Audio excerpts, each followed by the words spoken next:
Hey, I'm Brian Kurtz. Thank you for checking out our short sale show, the show where we talk about exactly how you can use the short sale process to your benefit in order to help you avoid foreclosure, save your credit, and bring little to no money to the table at closing. Now, in today's episode, we're going to be talking about what exactly is a short sale. I mean, think about it. Short sale is like this big buzzword. You hear about it in the news, you hear about it from realtors, you hear about it from possibly your friends, family. It's all over the internet. Really, it's becoming a hot topic right now, and the reason for that is obviously because of the housing crisis. Most likely you are watching this video because you are concerned about a short sale, thinking about a short sale, wondering what a short sale is, and the fact of the matter is this is the place to get that information. Now, the reason why short sales even exist is because of the current housing situation. So your value on your property is probably going down just like everybody else's property value is going down, dropping 30% in some areas, 55% in some areas.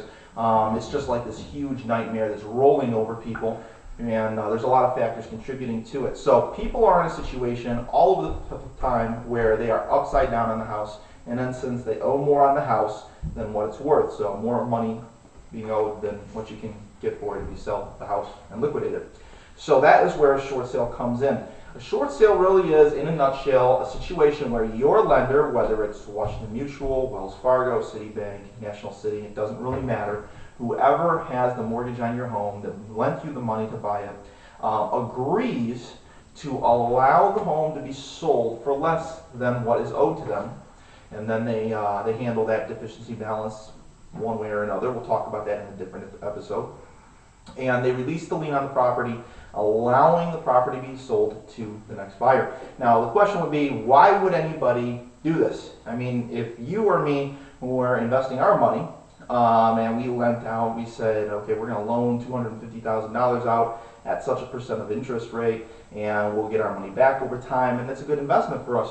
Why in the world would somebody that had an idea of making money through mortgages be willing to say, okay, well, yeah, I loaned you $250,000, now you only have to pay me back $150,000, and that other $100,000 you don't have to pay me back. Why would they do such a thing? Well, it's simple math. It's not because the banks love you. It's not because they think that, hey, we need to have a heart and help people out in this tough time.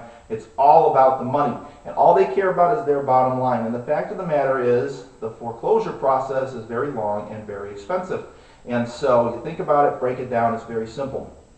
If the bank chooses to go through the foreclosure process on this side, and they are going to have to go through a period of time where they're not getting any payments, where they have to rack up late charges, they have to hire an attorney, they have to have, after they take the property back, they have more costs involved with vacant home insurance that they have to place on the property to protect it from fire damage, anything like that while you are moved out, and all kinds of different things. So there's lots of costs, and the fact of the matter is if your house, it doesn't really matter. If you owe $250 and the house is worth $150, once they take it back, they're not going to be able to sell it for more than $150, are they?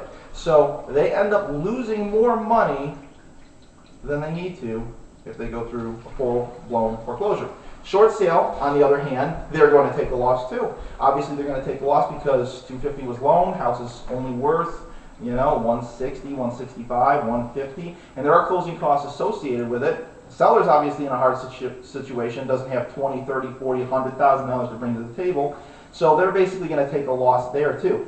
The reason why they say yes is because the loss that they have to take on this side ends up being less than the loss that they take if they go with the foreclosure. That's the reason why they go ahead and approve a short sale. So if you're in a situation where you owe more on your house than what it's worth, the payments are becoming unaffordable, perhaps somebody in your household lost a job and there's not enough money coming in to pay the bills, you may be a very good candidate for a short sale. And as we go and proceed through the different episodes in the series, we will be talking more and more in depth about short sales, what you need to do to get them done, who you need to talk to make sure that you are dealing with reputable people that actually do things right and won't just basically take a bunch of paperwork and just do nothing, and then you go through foreclosure anyway.